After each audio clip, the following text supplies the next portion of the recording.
Hey my dudes, I'm trying something new here, and not just the fact that I'm overdubbing my own work. I am trying a new thing where we build a thing in Chisels and Bits, and I talk about my process, because I think it's kind of like a good middle ground, Chisels and Bits that is, between 3D art, which is something that I'm professionally trained to do, and Minecraft, something that's accessible like Chisels and Bits, and how make Chisels and Bits fun for you guys. So what you guys are seeing right in front of you is me spacing out what I intend to build. I want to build a barrel, something very simple for the first episode, mostly so I can warm up because I haven't played with Chisels and Bits in a while. And right here I'm trying to build the base. You can see that I've spaced it out so I can see the edges of the other blocks, so I know how much room I have to work with, because you can't see the frame of a block once you start building in it. And here I'm building the second layer of the barrel, because what I want to kind of accomplish is this bulbous look to barrels. It's like this comical idea where, and it comes from real barrels, where barrels kind of taper toward the bottom and the top. And so I'm doing the outer layer here of the bulbous surface, and I've done the bottom, which is the lower half. What you're going to see me do is move away and check on it and see. I don't really like how low that is. So at the moment I'm trying to work out how I can increase the size of the bottom layer without losing the ring of the second layer. And there we go, I figured out what I want from the bottom. And now I'm going to try and put the lid on, and that's going to be a whole process. So here I'm like shaving down what I did just to get back at that bottom bit that I did, because I basically want to repeat the bottom for the top, right?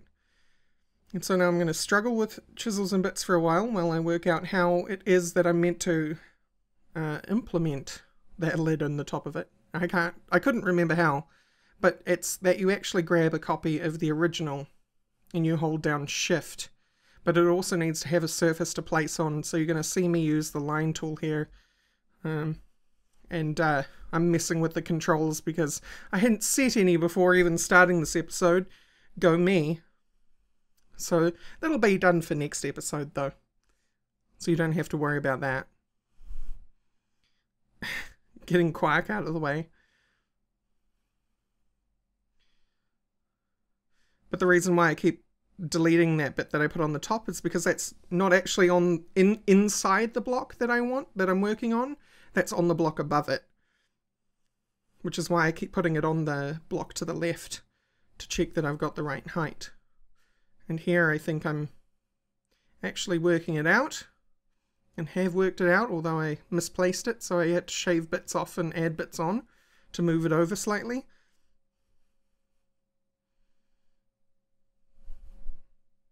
And I finally figured out, there we go. Now it's on properly. Now all I have to work out is how to make it so it's an even barrel. So we've got our basic barrel shape finally.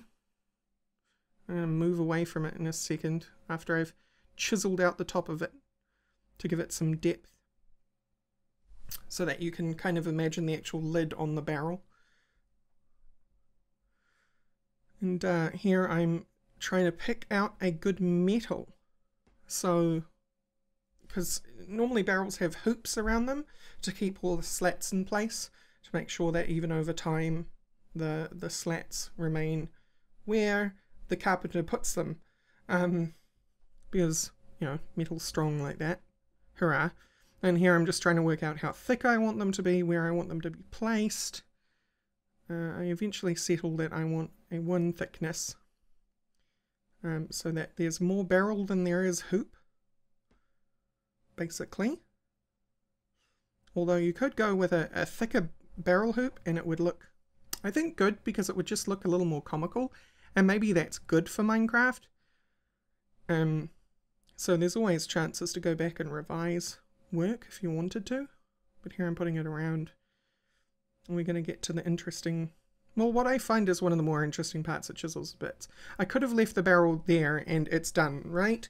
But something I find with Chisels and Bits is because the bits don't light themselves very well, is that you kind of have to go in and darken areas that should have shadow. So here I'm selecting a bunch of flat colored blocks that I can incorporate into the shadowed areas that I would like for the block. And I selected some violet and purple blocks because in some schools of art theory, purple makes a very, very good shadow color. It doesn't end up working in this case, as you'll see. I end up playing around with quite a few variants, but I try purple anyway, because there's no harm in trying. I think purple would work fine if you were to use it in more places in the game, and if the game actually used purple as a shadow color, but it doesn't have that aesthetic choice in Minecraft, where deep shadows are hued towards purple. So I kind of start trying to find darker colors that will suit, and here I'm going back to the good old greys and dark blacks and desaturated colors. And so what I'm doing is I'm darkening the edges around the barrel lid, so you get more of an idea that the actual lid is a separate entity from the rest of the barrel when you look at the barrel at a glance, which is something that you would normally do in something, say, like pixel art. And this is, for all intents and purposes, pixel art. It's just three-dimensional pixel art. So and here I'm looking at the top and going, that's way too much darkness. I need to add some brown back in. So I start looking for brown variants I can use. And you can essentially use anything you want.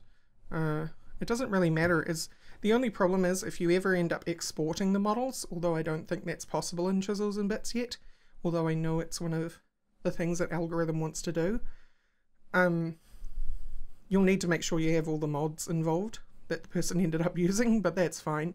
So I've settled on using this rammed earth, and rammed earth was a really, really good idea.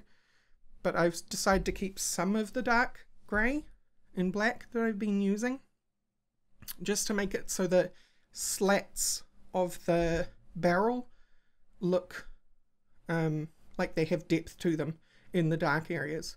And here I'm doing the under the hoops, because that's a really nasty spot where you lose the definition because of the way that Chisels and Bits can't light the models properly. And that's not a fault of Chisels and Bits, by the way, that's just a fault of the engine, because lighting is per block. So there's not much choice there. So I'm putting it up on higher and higher things so I can get underneath the details that I've created. Mostly the big one is the one that I get to last, which is on the lower part of the actual barrel itself, because that's where I lost a lot of definition looking at it at a distance. And so we come across our final barrel very soon. And then I just try and do something very just aesthetic with the barrel before I end the video, so I have something to do as a thumbnail. And there we go, got our final barrel. You can see that the shadow works quite nicely to give it that definition. Just putting some planks down. I can make it look like it's in a basement or something when I do this screenshot.